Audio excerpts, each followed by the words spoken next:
The morning sun spilled through the glass of the pawn shop like a witness that refused to look away. It caught the dust floating in the air, illuminated the rows of forgotten treasures lining the shelves, and fell, without mercy, on the trembling hands of a man who had nowhere else to turn. For Marcus Hale, that warmth felt less like comfort and more like exposure, as though the light itself were watching him do something he could never take back. He stood at the counter with a thin gold wedding band resting in his open palm. It was a simple ring, unremarkable to anyone who didn't know its story. Worn thin from years of daily wear, softened at the edges by 1,000 ordinary mornings, mornings of scrambled eggs and spilled orange juice, of school bags and rushed goodbyes, of a hand reaching across a table to hold another hand that was no longer there. To the world, it was just metal. To Marcus, it was the last physical proof that he had once been loved completely. He placed it on the glass counter slowly, as if setting down something made of glass. The shop owner barely looked up. To him, it was a transaction. To Marcus, it was a surrender. This was not just a ring being sold in desperation. It was a promise that death had interrupted, a memory being traded for medicine and rent and one more week of survival. Marcus had told himself on the walk over that it was just a thing, just metal, that his wife Clara would have understood, that love doesn't live in objects. He repeated it like a prayer, and like most prayers spoken in desperation, it brought him no peace at all. He didn't know, standing there in that quiet daytime moment, that he was not at the end of something. He was standing on the threshold of a miracle he couldn't yet see. 3 years earlier, Marcus's life had been ordinary in the most beautiful way. He had a wife who laughed too loudly at her own jokes, a son named Jonah who collected smooth river stones and kept them in a shoebox under his bed, and a small apartment that always smelled faintly of cinnamon because Clara believed it made a home feel lived in. Marcus worked as a jewelry repairman in a shop owned by someone else, and while the pay was modest, the life felt full. Not wealthy, not extraordinary, but full. Then, one morning, Clara woke up with a headache that wouldn't leave. 3 weeks later, she was gone. The diagnosis came fast, and the end came faster, and Marcus was left standing in a hospital corridor holding Jonah's hand, trying to explain to a 7-year-old boy that sometimes the world changes without asking your permission. Grief is a strange companion. It doesn't arrive all at once. It settles in slowly, occupying the empty chair at dinner, the quiet side of the bed, the moment before sleep when the mind reaches for a conversation that can no longer happen. Marcus learned to function inside that grief. He made school lunches and attended parent meetings and fixed other people's broken jewelry with steady, careful hands, while his own life quietly unraveled behind a polite smile.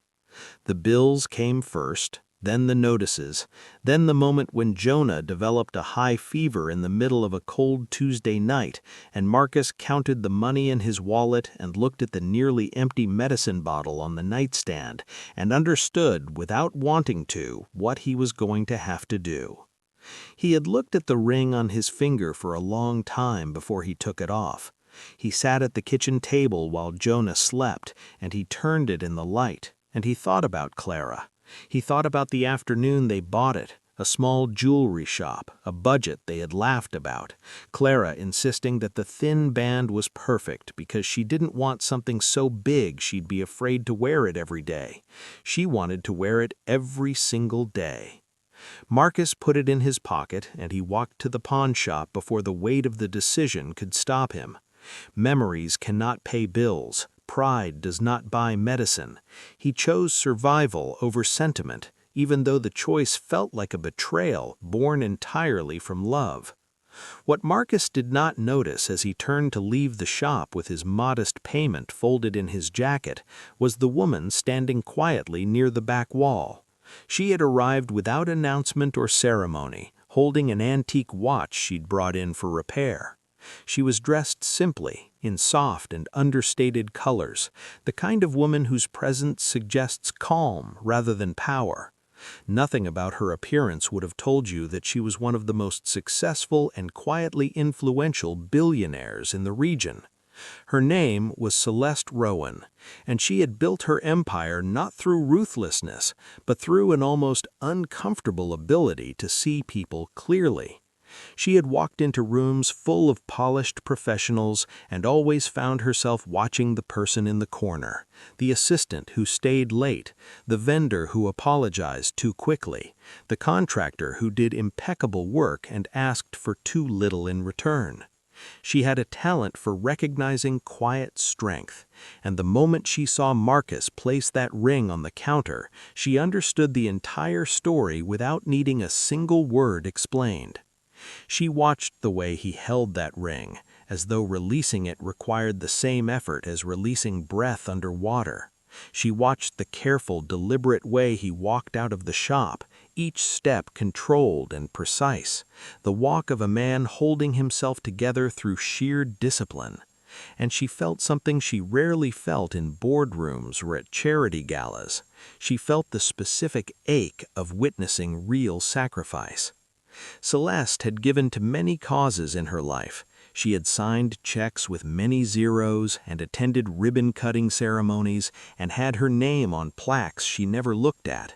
But real generosity, she believed, had nothing to do with recognition. The truest form of help was invisible. It arrived without spectacle and left no debt behind. She spoke quietly to the shop owner before she left.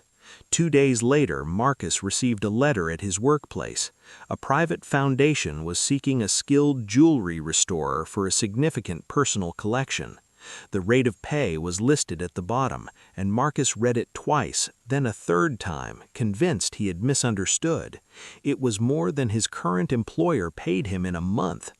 The letter noted that he could bring his son after school hours if needed, that the work was flexible, and that it would last as long as the project required. He told himself it was probably a mistake. He almost didn't call, but survival had taught him never to walk away from an open door. So he picked up the phone with uncertain hands and found that the offer was entirely real and entirely meant for him. The weeks that followed were unlike any Marcus had experienced since Clara died. He worked on extraordinary pieces, antique brooches, heirloom necklaces, watches that had passed through 3 generations of the same family. He was consulted, not just employed. His opinion was sought, his methods were respected. Jonah sat at a small table nearby after school, drawing pictures of suns with too many points and writing stories about robots who collected river stones. And sometimes Marcus would look across the room at his son and feel something he had almost forgotten how to feel: peace. He didn't know, standing there in that quiet daytime moment, that he was not at the end of something. He was standing on the threshold of a miracle he couldn't yet see. When Marcus was invited to a small evening event hosted by the foundation, he almost declined. He was uncomfortable with attention, uncertain how to carry himself in rooms full of people who seemed to occupy their lives with more ease than he had ever managed. But he went, dressed in the best clothes he owned, and stood near the edge of the room with a glass of water and the vague hope that no one would ask him to make a speech. Celeste approached him without fanfare. She introduced herself simply, by name only, as someone who admired his work. She asked him questions about his process, about the most difficult restoration he had ever attempted, and what he found satisfying in the job of returning broken things to wholeness. She listened the way very few people listen, completely, without preparing her next sentence while he was still speaking. Then she told him that she believed the future sometimes gives back what the past was forced to trade. She reached into her pocket and placed a small box on the table in front of him. Marcus opened it slowly. Inside, resting on a fold of white cloth, was his wedding ring, polished to a quiet gleam, unchanged, still holding somehow the shape and weight of every ordinary morning it had witnessed. He couldn't speak for a long moment. The room continued around him, soft music and quiet conversation, and Marcus sat very still with the box in his hands, while something inside him that had been clenched tight for 3 years finally, carefully let go.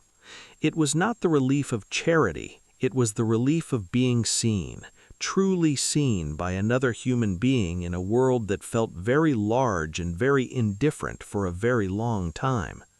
Celeste told him then that the partnership she was prepared to offer, funding to open his own restoration studio, structured around his schedule as a father with the support of her foundation behind him, not a handout, a recognition, a bet placed on someone the world had underestimated.